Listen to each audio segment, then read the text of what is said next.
La démo qui va suivre, c'est une suite au laboratoire que vous venez d'effectuer.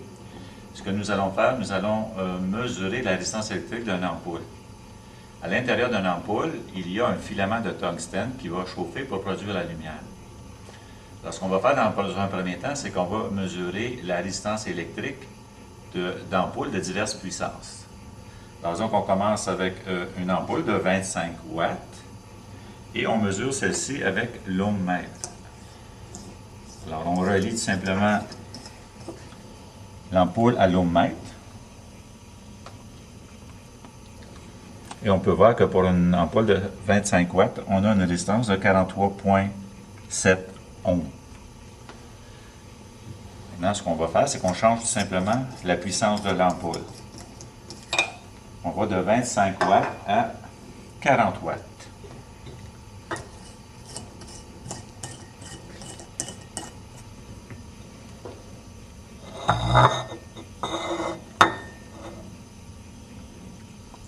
Donc, on peut voir que pour l'ampoule de 40 watts, la résistance à la température ambiante est environ 24 ohms. On va aller à une puissance plus élevée. On va avoir une puissance de 60 watts.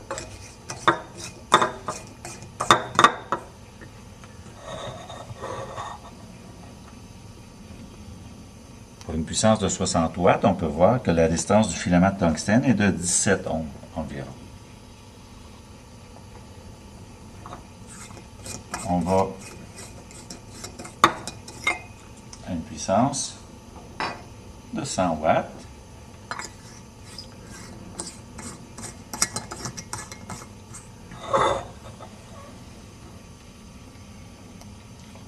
On peut voir que la résistance électrique est à environ 10 ohms.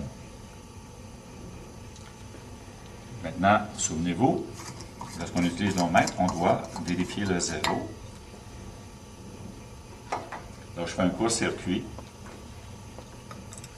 de façon à obtenir la correction que l'on doit apporter. 0,2 ohms. Il faut donc enlever 0,2 ohms à chacune des mesures. Maintenant, dans cette deuxième partie de la démonstration, ce que nous allons faire, c'est ceci. Nous allons faire passer un courant dans l'ampoule. L'ampoule va devenir lumineuse et vous savez très bien que lorsqu'elle devient lumineuse, l'ampoule est chaude. Ça veut dire que la température du filament a changé. Alors voici notre source de tension. Ça va être une prise de courant qu'on retrouve dans nos maisons. Alors, je vais insérer l'ampoule ici. Je vais faire passer le courant. Donc, le courant va s'en venir dans le fil comme ça ici. Il va traverser l'ampoule, va sortir et revenir à la source. Si on branche, on voit que l'ampoule s'allume. On sait maintenant qu'elle est chaude. Ça veut dire que le filament a une température qui est élevée. Si on réussit à mesurer le voltage et l'intensité du courant, souvenez-vous que le V sur I va vous donner la résistance du filament à cette température, qui est plus élevée que la température de la pièce. Alors voici, on va maintenant brancher nos appareils de mesure. Premièrement, on doit mesurer l'intensité du courant. Alors ici, on va prendre un fil. Alors le courant va s'en venir dans le fil. On va entrer dans l'ampère-mètre. Sortir de l'ampère-mètre. Va traverser l'ampoule. Maintenant, on veut mesurer le voltage aux extrémités de l'ampoule. On s'en vient en dessous ici. Et on va brancher le voltmètre.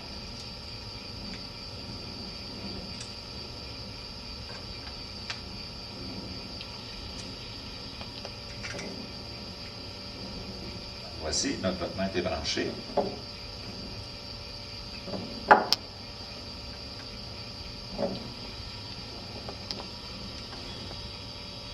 On va à nouveau alimenter notre ampoule avec la tension provenant d'une prise de courant qu'on retrouve dans nos maisons.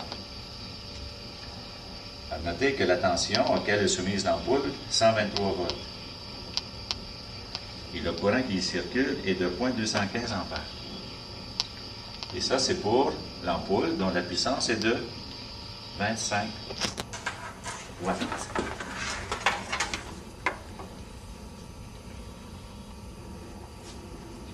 Maintenant, tout ce que nous allons faire, c'est changer la puissance de l'ampoule.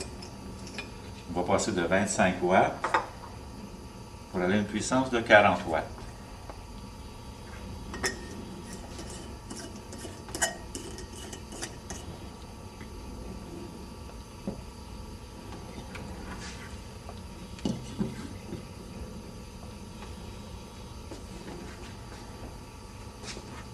Et on va alimenter cette ampoule avec la source de tension provenant de la prise de courant.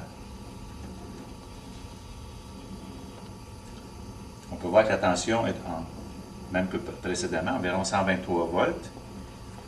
Et l'intensité du courant est maintenant de 0,353 ampères.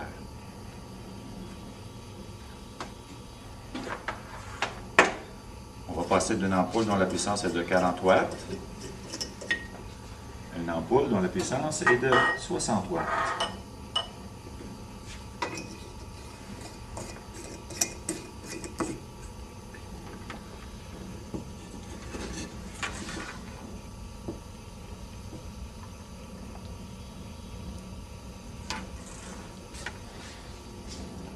On alimente cette ampoule avec la tension provenant d'une prise de courant. La tension toujours de 123 volts. Et l'intensité du courant est maintenant de 0,503 ampères.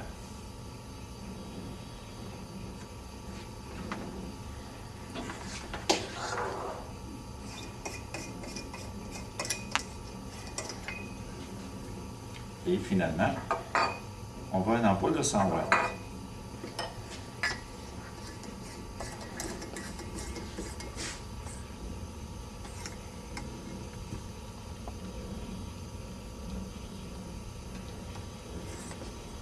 Et on alimente cette ampoule avec une tension provenant de la prise de courant. On peut voir encore 123 volts pour la tension et maintenant une intensité de 0,834 ampères. Maintenant, souvenez-vous, comme vous avez fait dans le laboratoire précédent, le rapport de V sur I, ça nous donne la résistance électrique.